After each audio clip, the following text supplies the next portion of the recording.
अगर अशोक गहलोत बने कांग्रेस के राष्ट्रीय अध्यक्ष तो ये 8 चुनौतियां होंगी गहलोत के सामने, और गहलोत कैसे पाएंगे इन चुनौतियों से पार, ये दिलचस्प बात होगी। कांग्रेस का नया अध्यक्ष कौन होगा, इस सवाल पर राजनीतिक गलियारों में चर्चा तेज है। इस रेस में सबसे आगे जिनका नाम आ रहा है वो है राजस्थान के मुख्यमंत्री अशोक गहलोत। अध्यक्ष पद के लिए पार्टी अपने सबसे कुशल रणनीतिकारों में से एक अशोक गहलोत पर दांव खेलना चाहती है। कांग्रेस अध्यक्ष पद के चुनाव की तारीख तय कर दी गई है। यह चुनाव 17 अक्टूबर को होगा और 19 अक्टूबर को मतगणना होगी। इसके लिए 22 सितंबर को नोटिफिकेशन जारी होगा।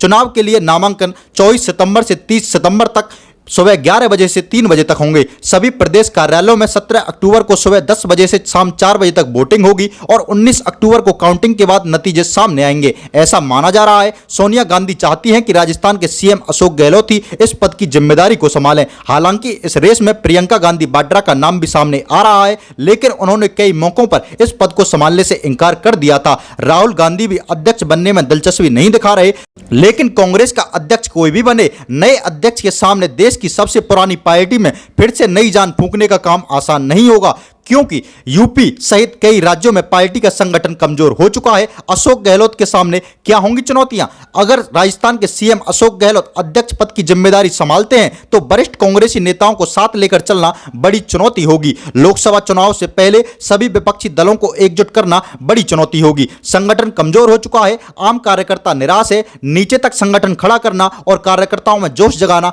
बड़ी चुनौती है। राजस्थान के 3 बार मुख्यमंत्री रहे अशोक गहलोत एक हिंदी भाषी राज्य के नेता हैं और उन्हें अध्यक्ष बनाना हिंदी पट्टी में कांग्रेस को पुनर्जीवित करने की दिशा में एक अच्छा कदम साबित होगा।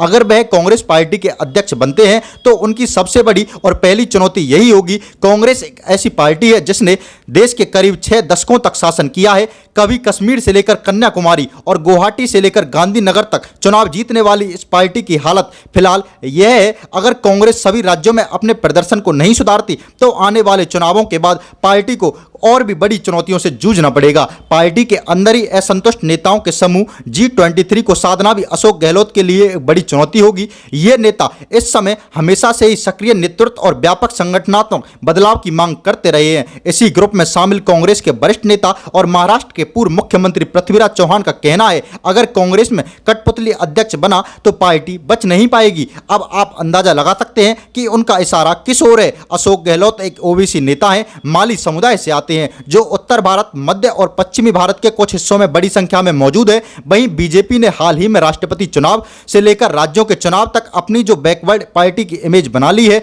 उसे तोड़ना अशोक गहलोत के लिए एक बड़ी चुनौती होगा। वो चाहेंगे कि कांग्रेस को पिछड़ों और दलित समुदाय का वोट ज्यादा से ज्यादा मिले, लेकिन इसके साथ ही उनके सामने खुद अपने ही राज्य राजस्थान में क्षत्रिय, जाट और ब्राह्मणों के वर्चस्व वाली राजनीति में भी गहरी पैठ बनाए रखना होगा। अगर अशोक गहलोत अध्यक्ष पद संभाल लेते हैं तो राजस्थान का मुख्यमंत्री कौन होगा? क्या वो सचिन पायलट को इस पद पर बैठाना स्वीकार करेंगे? 2020 में पायलट के विद्रोह को देखते हुए उनके समर्थक विधायकों को मनाना भी बड़ी चुनौती होगी। चुनावी साल में किसी भी तरह का असंतोष पार्टी के लिए ठीक साबित नहीं होगा। साल 2019 में देश के सभी राज्यों को मिलाकर कांग्रेस के 5 मुख्यमंत्री थे।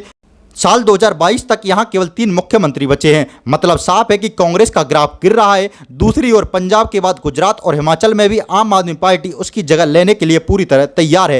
राजनीतिक विश्लेषक इस बात को मानते हैं कि आम आदमी पार्टी के गुजरात में चुनाव लड़ने के बाद यदि किसी पार्टी को सबसे अधिक घाटा होगा तो वह कांग्रेस ही होगी। आम आदमी पार्टी ने जहां भी चुनाव लड़ा है वहां कांग्रेस के वोट बैंक में ही सेंध लगाई है। ऐसे में चुनाव में बीजेपी विरोधी वोट के बंटने का फायदा सीधे सीधे सत्ताधारी दल को होगा। दिल्ली में पहले अनअधिकृत कॉलोनी, झुग्गी झोंपड़ी और कम आय वर्ग वाले लोग कांग्रेस का वोट बैंक माना जाते थे।